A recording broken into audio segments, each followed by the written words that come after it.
ওরা বিয়ের দিন কবে ঠিক করলো? কোনো কথাই তো তুই জিজ্ঞেস করলি না। তাছাড়া ওরা যাওয়ার সময় না তোকে খুঁজছিল, বুঝছিস? আমি এসে দেখি তুই ঘরে নেই। কোথায় ছিলি তুই? জাহান্নামে ছিলাম। আমাকে ছাড়া যখন এত দূর পর্যন্ত করেছো, আশা করছি আমাকে ছাড়া বাকিটুকু করতে পারবে, আমাকে আর দরকার হবে না। কি যে বলিস না তুই! আরে, তুই ছাড়া আমি কি করব? তুই তো আমার সব। টেনশন নিও না দুজন, টেনশন নিস না বিনু। তোর বিয়ে ঠিকঠাক মতোই হবে। আমি বিয়ে করে তোমাদেরকে ছেড়ে কোথাও যাচ্ছি না, টেনশন নিও না, টাকা কামাচ্ছি। আরে আপু, মা তো তোর কথা বলে নেই, তোকে নিয়ে চিন্তা করার কি আছে? মা তো আমার কথা বলছে। তাহলে তো হয়ে গেল। এখন আমি, তোমরা যাও তো, আমাকে নিয়ে যাও, আমি ঘুমাবো। তোর ঘুম আসে কেমন করে? তোর বোনটা সে দুপুর থেকে না খেয়ে আছে, সেদিকে তোর কোনো খেয়াল আছে? আমার জন্য মায়া হচ্ছে তোমাদের? তোমার মায়া হয় মা আমার জন্য? হ্যাঁ, বিনু তো সারাদিন বাসায় ছিল, আমি অফিস করে তারপরে বাসায় এসেছি। আমি যে রাতের 11টা বেজে গেছে এখন পর্যন্ত কিছু খাই নাই, একটা বারের জন্য এসে আমাকে জিজ্ঞেস করেছো অনু তোর খিদা পাইছে, মা কিছু খাবি, ভালো মন্দ রান্না করা আছে, কয়টা দেই? যে তুই কি বলতেছিস? তুই ছোট বোনটার সাথে তুলনা করতেছিস?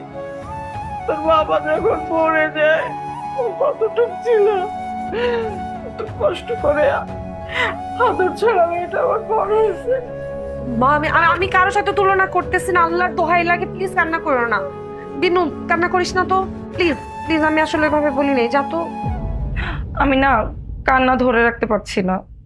আজকে যদি আমার বাবা জীবিত থাকতো তাহলে এমনটা হতো না। কেমনটা হতো না? কেমনটা হতো না? বাবা মারা যাওয়ার পরে আমি এমন কি করি নাই তোদের জন্যে? আম্মা, সংসার কি আমি বাবার মতো করে চালাচ্ছি না? যা চাচ্ছ সংসার আমি কি দিচ্ছি না? সংসার চালানোর কথা তো বলছি না, এই যে ওর বিয়েতে ওরা বাইক চেয়েছে, তাছাড়া ঘরটা সাজায় দেওয়া লাগবে না? আমি এত টাকা কোথায় পাবো? আমার তো চিন্তায় মাথা তো ঠিক নাই। তুই একটা কাজ কর, তুই এই ফ্ল্যাটটা বিক্রি করে দে, তাও তোর বিয়েটা দিয়ে আমি শান্তি পাবো। বিনুর বিয়ের জন্য ফ্ল্যাট বিক্রি করে দিয়ে তুমি আমি কি রাস্তায় থাকবো মা? কি বলো না বলো? ওকে, আমি বুঝতে পেরেছি আসলে। যাই হোক বিনু, প্লিজ আম্মাকে নিয়ে যা তো, টেনশন নিও না, আমি আমি দেখতেছি, ফ্ল্যাট বিক্রি করা লাগবে না, প্লিজ আম্মাকে নিয়ে যা প্লিজ। চলো মা, কান্না করো না।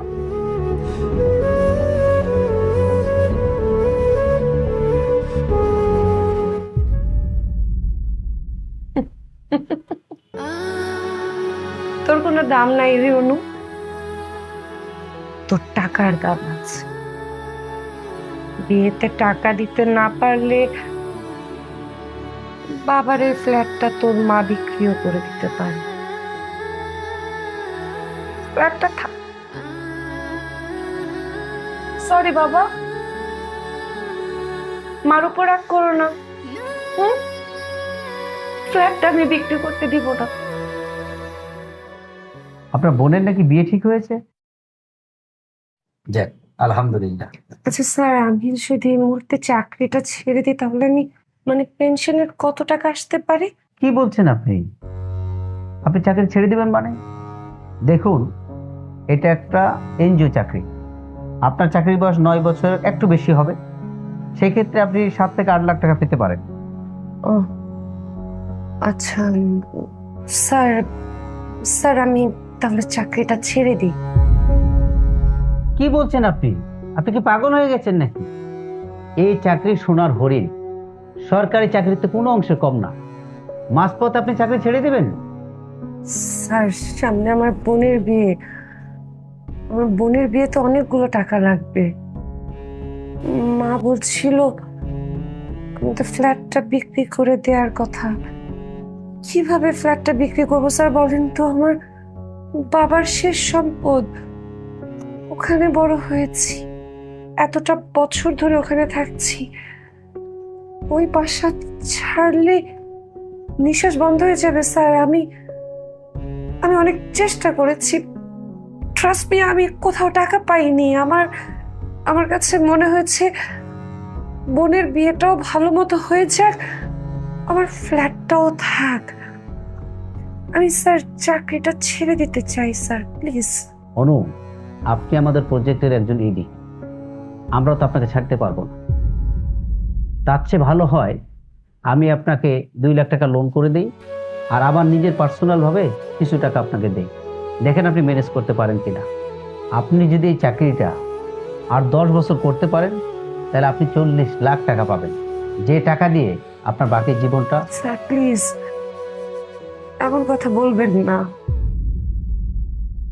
এইরকম একটা পৃথিবীতে একদিন বাঁচাটা অনেক ভয়ের, সেখানে আপনি 10 বছর বাঁচার কথা বলছেন। স্যার আমি আমি আমি বাঁচতে চাই না। আমার আমার আমার দম বন্ধ হয়ে আসে। আমি আমি আমি জানি না আমার কি করা উচিত।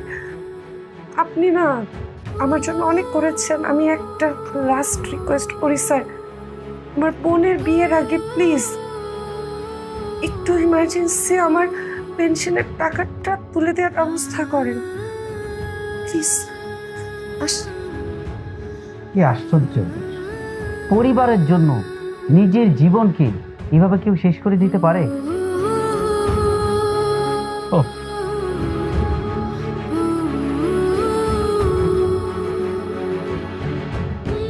চাকরিটা ছেড়ে কি ভুলই করলাম নাকি?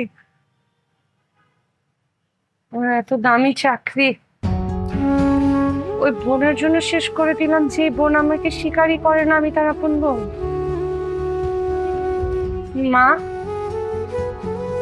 মাও স্বীকার করলেন না,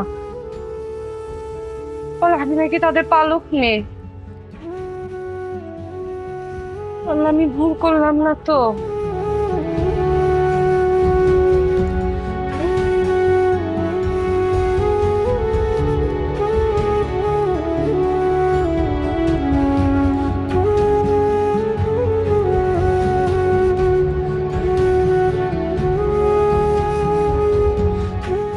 না না অনু,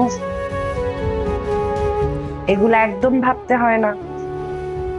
তোর মা আর তোর বোন, তারা ছাড়া তোর কে আছে?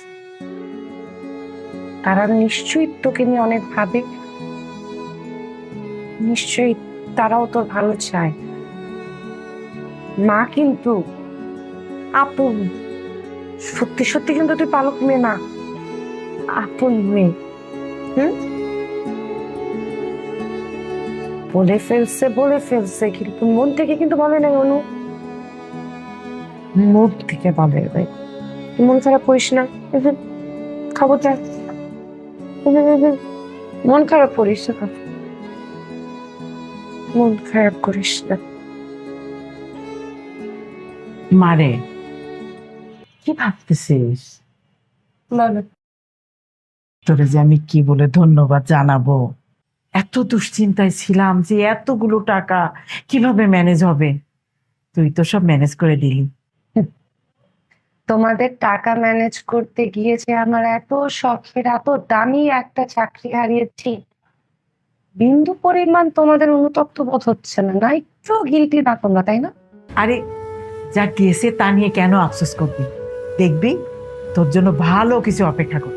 ও কবে জানো মা, কবে জানো?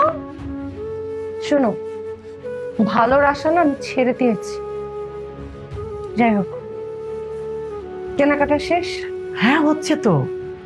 শোন না, ওই যে জাফর, ওকে দাওয়াত করছি, ও কিন্তু আসবে। আই তুই কিন্তু ওর সাথে উল্টাপাল্টা কিছু করবি না। আমি আর কিছু বলতে যাবো, কোনো কিছু না বললেই হয়। জাফর কিন্তু খুব ভালো ছেলে। আমি কি খারাপ বলছি? আরে তাহলে বিয়ে করে ফেল। আর বিয়ে করলে ভালো হবে না বল? আমাদের দেখতে পারবে, তোর চাকরি নাই, আমরা সবকিছু দেখতে পারবে, আমরা সবাই ভালো থাকতে পারবো। আর এই মুহূর্তে তুই চিন্তা কর, আমাদের একটা টাকাওয়ালা মানুষের সাপোর্টের দরকার আছে না? কি মানে আমি ওনাকে বিয়ে করে তোমাদেরকে সাপোর্ট দিব? হ্যাঁ, প্রথমত মা, উনি কোনো ছেলে না, উনি একজন বয়স্ক লোক, আমার বাবার বয়সী, আমার বাবার থেকেও বড়। ওনার ঘরেও কিন্তু আমার থেকে বড় সন্তান আছে, আর তুমি তার সাথে আমাকে বিয়ে দিতে চাচ্ছ তোমাদের স্বার্থের কারণে, তাই না? লোভী কোথাকার।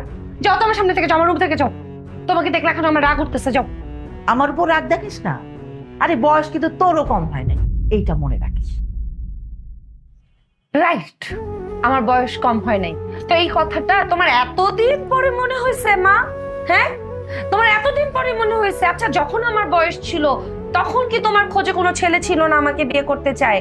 হ্যাঁ, ছেলে পাও নাই আমার জন্য? এখন চলে যাইতেছো কেন? এখন কোনো কথার উত্তর নাই, হ্যাঁ, কোনো প্রশ্নের উত্তর নাই। এখন আমার চাকরি নেই, এই জন্য আমি একটা বুড়া লোককে বিয়ে করে তোমাদের সংসার চালাবো।